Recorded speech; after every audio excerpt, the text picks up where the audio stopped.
श्री गणेशाय नमः। फाल्गुन मास में कृष्ण पक्ष की तिथि में संकष्टी चतुर्थी का व्रत किया जाता है, जो कि 5 फरवरी को दिन गुरुवार है। साल 2026 में इस व्रत को करने मात्र से व्यक्ति की सभी संकटों से निवारण होता है और सभी इच्छाएं मनोकामनाएं पूर्ण होती हैं।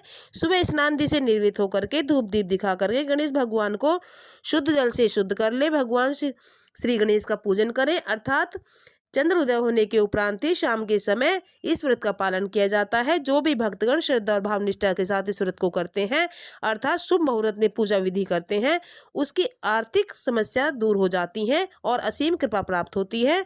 और शुभ समय रहेगा चंद्र उदय होने का, तो देखिए 9:11 पर चंद्र उदय का शुभ समय पूजा करने का रहेगा। तो देखिए गणेश भगवान का जाप करते हुए असीम कृपा प्राप्त करें, भगवान गणेश की कृपा पाएं।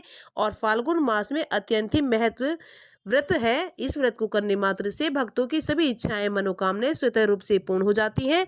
आइए अब सुनते हैं संकष्टी चतुर्थी गणेश भगवान की व्रत में सुनी जाने वाली कथा को सुनते हैं।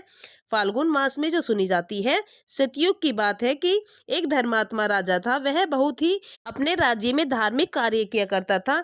एक समय की बात है कि राजा के महल में एक धार्मिक धर्मात्मा ब्राह्मण आया और उसका नाम था विष्णु शर्मा। विष्णु शर्मा के 7 पुत्र थे और वे 7 पुत्र अलग अलग रहते थे। विष्णु भगवान की कृपा से विष्णु शर्मा की जब वृद्धावस्था आ गई तो वह बूढ़ा ब्राह्मण हो गया और तभी अपनी उम्र होने के उपरांत ही उसने अपनी 7 बहुओं से कहा कि फाल्गुन मास में संकष्टी गणेश चतुर्थी का व्रत आता है, तो बेटी तुम इस व्रत को बड़ी श्रद्धा और भाव निष्ठा के साथ करो। तो विष्णु शर्मा ने स्वयं भी इस व्रत को किया था और उसके उपरांत करने के ही उसने अपनी बहुओं से कहा कि बेटी तुम आज संकष्टी गणेश चतुर्थी का व्रत करो, अर्थात कथा को सुनो और मुझे भी सुनाओ। तभी क्या था कि बूढ़ा हो जाने के उपरांत ही संकष्टी गणेश चतुर्थी का व्रत वह न कर सका और अपनी बहुओं से कहने लगा। तभी बहुओं ने क्या किया कि मुंह बनाते हुए कहने लगी कि हमसे नहीं होगा, और पिता की आज्ञा न मानकर उन्होंने अपने ससुर का अपमान किया। तभी अंत में छोटी बहू ने अपने ससुर से कहा कि हे पिताजी, आप चिंता मत करो, आप जो कह रहे हो मैं संकष्टी चतुर्थी का व्रत अवश्य से करूंगी।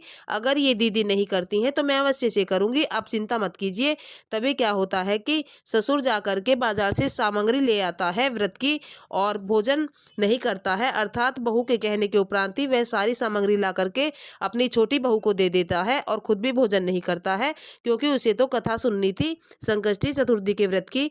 तभी क्या होता है कि जब आधी रात बीतती है तो वह बूढ़ा ब्राह्मण उल्टी और दस्त होने के कारण उसकी तबीयत इतनी खराब हो जाती है कि वह अपनी छोटी बहू से कहता है कि हे बेटी, तुम इस व्रत को अपने भाव से और श्रद्धा से करो और मुझसे तो यह व्रत नहीं हुआ है, तभी मैंने तुमसे कहा है, इसलिए मैं दूर होकर के ही तुम्हारी कथा सुन लूंगा। इसके साथ ही क्या होता है कि छोटी बहू विधि विधान से इस व्रत को करती है और कथा को सुनती है और चंद्र उदय होने के उपरांत ही शाम के समय जल दे करके चंद्रमा को उनकी पूजन करके इस व्रत का पालन करती है। इसके साथ ही उसका संकष्टी चतुर्थी का व्रत पूर्ण हो जाता है।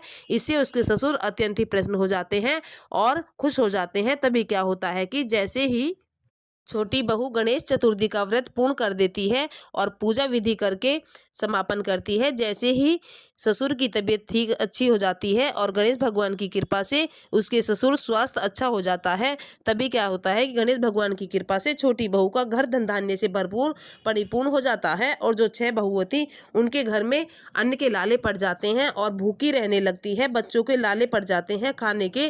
तभी क्या होता है कि वह अपने पिताजी से क्षमा मांगती हैं और छोटी बहू से विधि पूछती है इस व्रत की। तभी वह कहती है कि देखो, तुमने ससुर का निरादर किया था, तो तुमने पिताजी की आज्ञा न मान करके इस व्रत का निरादर करके संकष्टी का व्रत का मजाक उड़ाया था। तभी इस गणेश भगवान की कृपा से यह तुम्हारे साथ हुआ है, ऐसा कभी मत करना। तभी क्या होता है कि 6वें बहुएं 7वीं बहू से पूछ करके इस व्रत का पालन करती हैं, व्रत को संकल्प लेकर के व्रत का विधि पूर्वक से पूजन करती हैं।